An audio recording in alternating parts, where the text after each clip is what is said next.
And we are back once again with a movie review. Since the Slime movie just came out, I wanted to update anyone who is brand new to my channel who hasn't seen any of my movie reviews. I'm very infrequent with these movie reviews because I only do them when I'm particularly interested in a movie, and usually it's niche little anime movies that I like to watch. I feel like the market is usually oversaturated if I try to do anything bigger than a little anime movie. Slime's first movie, I'm just wanting to give my raw thoughts on it. It's been like a day or two since I watched it, so I've had some time to process it. Right now, my OC is big on the screen, and right now the video is playing at 1.5 speed just to avoid some copyright. I hope you guys will enjoy my video review because I'm very unscripted right now on how I'm doing this. That's how I usually do these. First, we will be doing a non-spoiler one, and then I will do a spoiler discussion after, since I want to make sure I can get some points across before I tell my spoilerish thoughts on the movie. Just try and keep it to light minimum on spoilers here, because I feel like I have to say some stuff that could be considered spoilerish, but it's all up to everyone on what they think. If I had to give a rating of the movie right away, just for anyone that doesn't want to watch the entirety of this review, I would probably give it a 7 or 8.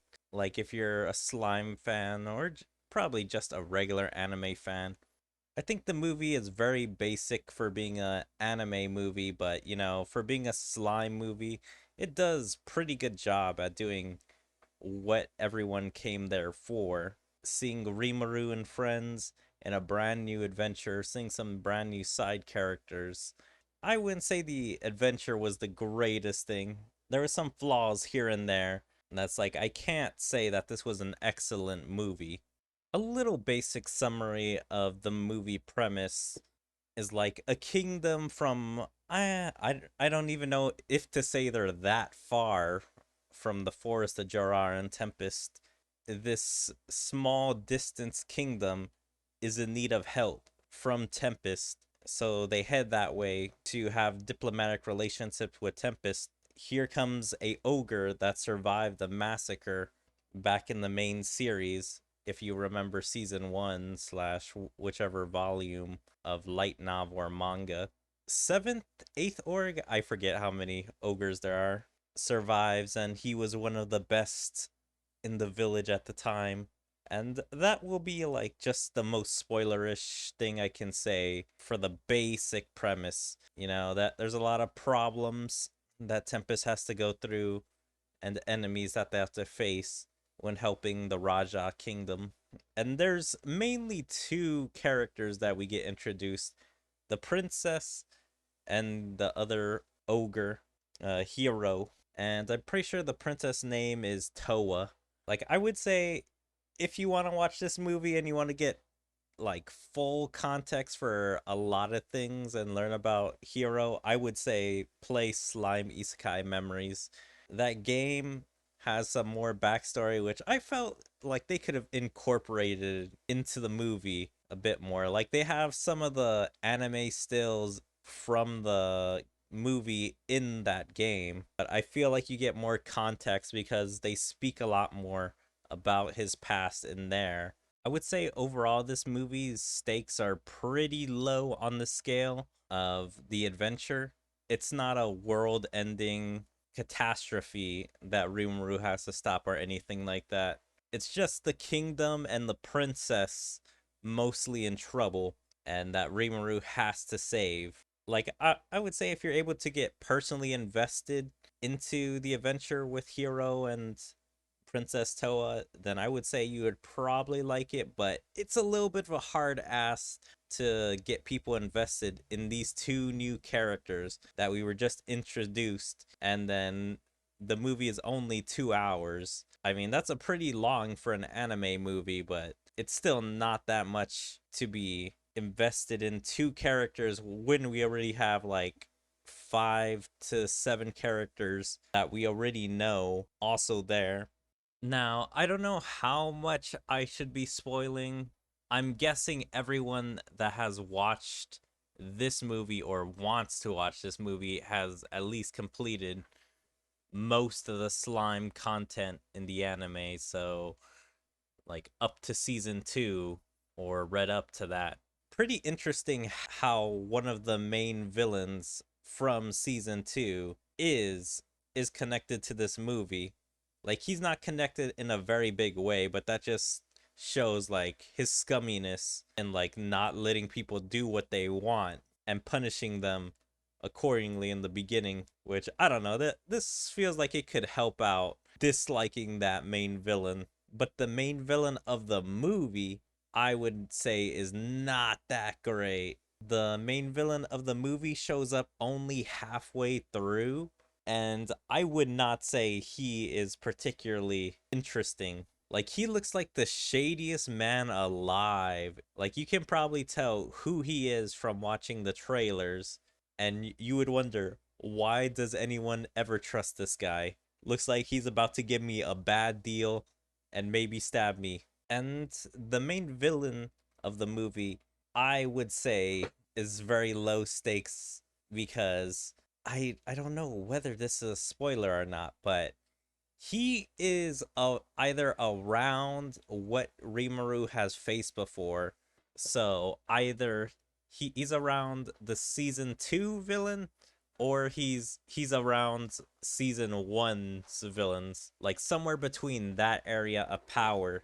And so that just makes it very low stakes because you know he doesn't have that much power to do a lot of damage, particularly that many people if Rimuru and his friends are there. Like, the thing is that Rimuru has gotten stronger since that time, so it means enemies coming from like a power level that he's already faced before is easily dealt with now. And I don't find his plan very interesting. Like, it makes sense when they explain it in the movie, but overall, it's nothing compelling that's like, oh man, what a bastard, or something like that that makes you want to hate him. It's just like, this is just a scummy plan, but Tempest, Rimuru, whoever, please stop him so the side characters and kingdom can live in peace. I would say the animation and fight scenes were pretty good in this movie. Like, overall, the movie wasn't anything mind blowing. Like, I felt like it was a step up from the anime, but only a slight step up. Nothing too big. Usually in movies, whenever they do a theatrical release, they always want to show their best foot with animation and everything. That's where most of the budget, I would say, goes, because they want people to have an amazing screen experience. But I feel like you didn't really get that in this movie. You got to see some nice visuals here and there with the battles, and nothing really looked bad. Like, all characters look on model, and I really wouldn't say there was a bad frame that you could find in the movie. Like, maybe I would have to check again, but nothing I could really tell. Usually movies are trying to be like S tier with their animation and effects and all of that. I would say the usual slime anime is about like a B or an A, like quality wise. And so it felt like they kept it consistent being either low A or just keeping it A in general of quality. It feels like instead of using all the budget for one cool fight, they were able to keep the budget consistent. This is a very big trope they like to do in anime movies, but they usually like to do characters' greatest hits in these movies. So, usually when there's a very diverse cast of characters, they always try to cram in as many characters as they can in a movie, but usually giving them just a tiny role. In this movie, there was a bunch of characters that appeared for, I would say, probably about a minute, if we're being generous, maybe like 3 minutes worth of screen time. It's like those characters did not need to appear at all, and the movie would have been the same. Those characters only appeared just to do a little gag that they would usually do in the series. Them acting how they do it with their personality. Like some of these characters were not in the scene at all and then just suddenly appear in the scene. It felt very wasteful of that character, but it's understandable why they didn't join the battle or be in the adventure at all, because if they did, they could probably help crush the enemy, since Tempest has a lot of strong allies that they could easily rely on. But then there would be no conflict in the movie. And the subordinates that he does take to the kingdom of Raja, I would say, did not really get any screen time at all in this movie. Like the fights that they had, I wouldn't even like to call them fights, since it mostly seems like stomps and slaughters of what happened to whoever fought them. Since the main people they were fighting were no names, like soldiers, and a no name boss. Which, if they have no names, that tells you their power level already. The movie, in just 2 hours, is able to show the relationship between the princess and hero very well for the time that they were given. If you know how the ogres react after being saved with Rimaru, then you should kind of know how much loyalty ogres have when like they given a life bond or feel like they owe a debt. So it's interesting to see that, and see both the princess and hero both treat each other compassionately and really do care about each other for the problems of the movie and other conflicts that they have to deal with. I feel like there could have been a bit more context to their relationship. The time that the movie ran, I feel like it was good enough, the bare minimum of what was needed for you to get invested into these characters. I heard a complaint that said that there was not enough Rimaru in the movie, and I feel like I was lied to. Like, I was gonna be disappointed to see if there was not a lot of Rimaru in this movie, but there was plenty of Rimaru. Although I think you have to take it with a grain of salt. This felt like Heroes and the Princesses movie. I don't know, aside from the series being called That Time I Got Reincarnated as a Slime, this movie was just the princess and hero show mostly. Rimaru was there for, I would say, a majority of the movie. Like, I can say probably 40-60%, somewhere in that ballpark. A lot of scenes were shared between the three main characters. So some scenes just had Rimaru, some scenes just had Hiro, some scenes and just had Toa, and then a lot of the time it was usually a combination of either two of them or all three of them. So that's why it can be up or down on who had the majority of the movie.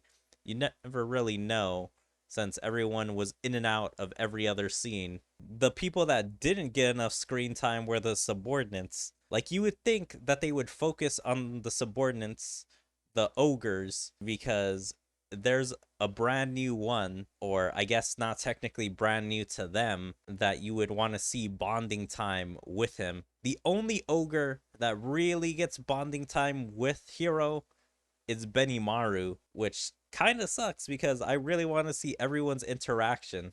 Like, they get one meeting of the guy to like say hello and it's been a long time, and then they get one dinner and one party that they get to talk to him a little bit. But aside from that, 3 meetings, he really doesn't get to interact with anyone aside from Benimaru, which is just very disappointing because I felt like that could have flushed out all the ogres. And some of the ogres stay back in the Tempest, so not even all of them. Some subordinates that weren't even ogres came to this mission to Raja, which I just found is weird. Maybe there's an understandable reason you would bring them, like if they had something specific they could do, but really you should just brought all the ogres to help save Hero's kingdom. There was no need to bring someone like Geld or Gabriel instead of the main ones. I really do wonder, how do they choose people to be in the movie, do they try to predict how much the movie will make and then decide how many voice actors they want into the movie? Because that would probably also figure out why they brought in some of the characters I said disappear like a minute to like 2 minutes of screen time. Like, obviously, they don't want everyone having a speaking role in the movie, but plenty of the ogres should have had an actual line and been able to help in the movie. Like, I don't know if it's popularity or if it's a money issue on why they couldn't bring everyone in and have everyone's story relevant, because not all the ogres, like, they brought a majority of the ogres into Raja, but not all of them. That it wouldn't have hurt the movie to bring them. Currently, I'm still trying to figure out how I feel about the ending. The ending was really weird. It's like there's two different twists at the very end of the movie. Maybe three if you want to think about it. Yeah, I don't know. It was a very somber ending until whatever happened there. I don't want to say it because it's a spoiler. I feel like that's going to be very conflicting to most people that watch it. The most I can say is something is happening to one character, and then one character does something to another character to help them, and the second character is saved by something else, and that's all I can say for that. You'll see the scene when you watch it. Also, in hindsight, like, I don't know if this is just my sick brain talking, but I would have found that messed up if any of the characters would have lived through that experience before the twist, and that fate would have been worse than death to them because of how the characters feel for each other and the relationships there. So yeah, a little complaint there. To summarize why I gave the movie the score that I did is because I felt the villain in the movie wasn't too great. I felt like his plan was not that compelling. Hero and the princess are both interesting characters for the screen time they are given, and the Raja Kingdom, but I wouldn't say you would get too invested into them for the short link time of a movie size. Just a little thing I'll add is like if you play slash I guess watch Slime Isekai Memories, you can get a little extra backstory for Hero and see the relationship between the princess and Hero in that game. That doesn't really affect my score for the movie. It's just there's some stuff there that can help you understand their relationship to each other and how personal it is with Hero's story. Get a little insight on his past and how he grew up with the other ogres. And I think the game also explains some little less unexplained stuff in the movie that would be safe for spoiler talk. So I would say the game is a good thing to check out. The event before the movie and the events after the movie. And as I said earlier, the quality is a step up from the usual anime, but it's not a huge step up that I would say it's theater quality, because usually these movies try to push the bounds of what they can do normally on the small screen, and I truly feel like that's not what this movie was doing. It felt like just taking the anime usual quality and touching up everything so there's not really a bad frame, and there are some pretty nice battles that you can enjoy. I feel like overall the story was all right for this small little filler adventure, since the movie introduced a new kingdom, new problems, some side characters that you could get invested to, even if it all wasn't top tier investment. But overall, it was a super cool, small little adventure that you get to see all the main characters, well, most of the main characters take part in, and some you would want to see more of that really didn't have a chance to shine in this movie. But you know, they'll probably get their time in the spotlight next season or in whatever volume or manga that they'll show up in. The side characters will get more time later on. I hope Hero and the Princess are both characters that could possibly be transferred into the main series. I know it's more than likely that this movie's non-canon and none of these events will ever be brought up ever in the future. But man, I would at least love if these characters got maybe a filler episode in the main series, or maybe an episode in the Slime Diaries, or this would be a pipe dream, but hey, maybe they have more movies and are movie exclusive characters, because that would be pretty interesting to instead just get a single movie of just Hero and Princess Toa. Like they get a trilogy, or they just show up in every other movie to like help out with whatever problem is in the movie. Like just I feel like if they were to make this canon, it would like overall help the movie slash series, because the worst thing is when people feel like their time is not being used right. So I mean, seeing something canon usually helps out a tiny bit because you feel like this is going somewhere, this is adding to the main story. And so that's just why I would like to see them be added into the series. I find this a fun little side adventure, something very non-essential to the series. Like if you were to just watch season 2 to season 3, you'd be missing out on nothing, but it is fun little thing to watch since this is the main thing holding us over until season 3, or until someone were to read the manga or light novels. I still think the movie is a 7 or an 8. A little fun side adventure with the slime characters that's non essential. You can watch on the big screen. I feel like the big screen does help out the experience of watching the movie because it makes it feel like a grander experience than probably watching it on the little screen. But yeah, I say if you're a person that really likes slime, you could probably put this up to an 8 or a 9. But I would say if you're looking at it critically, it could be a 6 or a 7. The movie really doesn't do anything offensive to your movie going experience.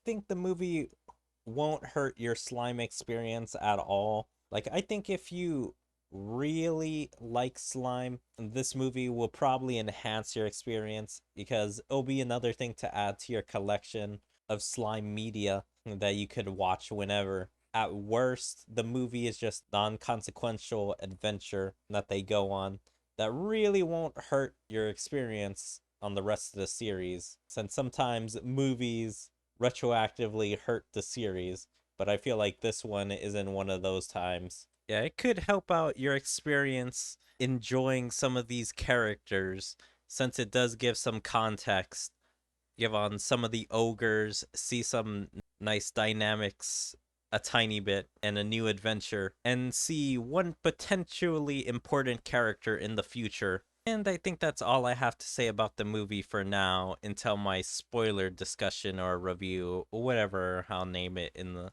I hope you guys enjoyed the review. If you guys did, please make sure to follow me on all my social medias, like my Twitter, my Twitch, my YouTube, my DLive, my TikTok. Make sure to like and comment everything, and even join my Discord. There you can stay up to date with everything I choose to, where's my streams, videos, or anything else. But yeah, hope to see you guys next time. Bye.